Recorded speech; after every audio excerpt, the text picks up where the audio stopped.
राधे राधे दोस्तों, hello everyone. आप सभी को सकट चौथ व्रत की ढेर सारी शुभकामनाएं।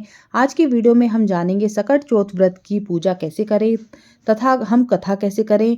सकट चौथ इस बार है 17 जनवरी को, तो चलिए वीडियो में मेरे साथ बने रहिए। हम करते हैं वीडियो की शुरुआत। तो हमने सबसे पहले यहाँ पर ले लिया है एक पाटा। तो आपको, अगर आप पहली बार व्रत कर रहे हैं तो आप व्रत करने का संकल्प जरूर लें। इसके बाद आप यहाँ पर एक पाटा बिछाएं और उसके ऊपर आप एक लाल रंग का कपड़ा बिछा लें। अब हम यहाँ पे लेंगे तिल, क्योंकि तिल से ही हमें सिंहासन बनाना है। तो हमने यहाँ पर तिल डाल लिए हैं थोड़े से। अब यहाँ पर हम करेंगे गणपति जी को विराजमान। गणपति जी को आपको दूध दही से स्नान आदि कराना है, आप या फिर आप पहले से ही स्नान करा के रखें। तो यहाँ पर हमने गणपति जी को विराजमान कर दिया है। इसके बाद हम यहाँ पर घी का दीपक जलाएंगे। आप घी का भी जला सकते हैं, तिल का भी जला सकते हैं। यहाँ पर हमने धूप दीप दोनों ही चीज़ें जला ली हैं। अब हम यहाँ पे लेंगे एक जल का लोटा। तो हमने यहाँ पे जल का लोटा ले लिया है। इसके बाद हम गणपति जी को हल्का सा छींटा लगाएंगे। फिर हम यहाँ पर चंदन से और रोली से दोनों ही से ही हम टीका लगाने वाले हैं। इसके बाद हम अपने जल के लोटों को लगाएंगे और हम अपने दीप को भी यहाँ पर टीका लगाएंगे। टीका लगाने के बाद अब बारी आती है यहाँ पर जो हमने अपना तिलकुट बनाया है उसको हम एक कटोरी में कर रखेंगे, क्योंकि इन्हीं का ही भगवान को भोग लगेगा। और थोड़ी सी तिल हमें अपने दीपक में डालने हैं। जितने भी तिल हमारे दीपक में चटकेंगे उतने ही हमारे बच्चों के कष्ट हरे जाएंगे। और थोड़ी सी तिल हमें अपने जल की लुटिया में डाल लेने हैं। इसके बाद हम यहाँ पर दक्षिणा चढ़ाएंगे। दक्षिणा चढ़ाने के बाद अब हम यहाँ पर जनेऊ चढ़ाएंगे। अगर आपके पास जनेऊ नहीं है तो आप कलावा भी चढ़ा सकते हैं। अब हम यहाँ पे लेंगे वस्त्र। सकट माता के लिए हमें वस्त्र लेने हैं। आप यहाँ पे साड़ी सूट जो भी आपसे बन पाए आप ले सकते हैं। आपको बिंदी का पत्ता वगैरह और थोड़ा सा मेकअप का सामान भी जरूर लेना है। और इसके साथ आप दक्षिणा जरूर रखें, क्योंकि हमारी पूजा में जो भी कमी रह जाती है दक्षिणा उसकी पूर्ति करती है। तो यहाँ पर हम दक्षिणा भी जरूर रखेंगे।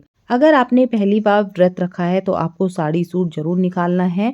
और यहाँ पर हम लेंगे थोड़े से तिल। अब हम अपने हाथ में लेंगे और सकट चौथ की करेंगे यहाँ पर हम कथा।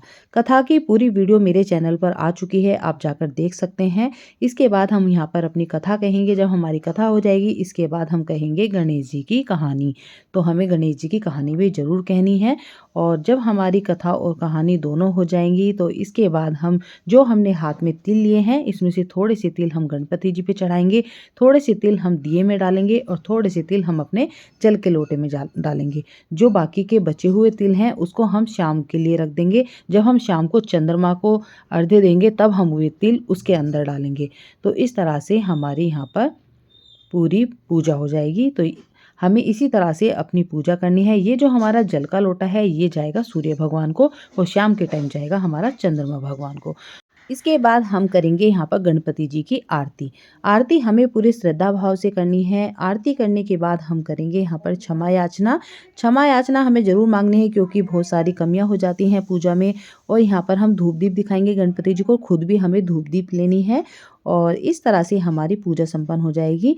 और ये जो हमारा जल का लोटा है सूर्य भगवान को जाएगा और ये जो बचे हुए तिल थे ये जाएंगे शाम को चंद्रमा भगवान को। और ये जो हमने निकाला है सकट चौथ के लिए ये आप अपने घर में किसी को भी दे सकते हैं। ये पंडित पंडितानी को भी दे सकते हैं। आपकी जैसी श्रद्धा, आप जिसको मन चाहे आप उसको दे सकते हैं। और ये अगर आप ये कपड़े नहीं निकाल रहे हैं तो आप जो आपने तिलकुट बनाया है और दक्षिणा आप ये भी दे सकते हैं। तो जो भी आपका मन चाहे आप वो दे सकते हैं। तो इस तरह से हमारी पूजा हो जाएगी। अब जल के लोटे में से हमें थोड़ा सा जल लेना है और 2 बार हमें अपनी चौकी पर फिराना है।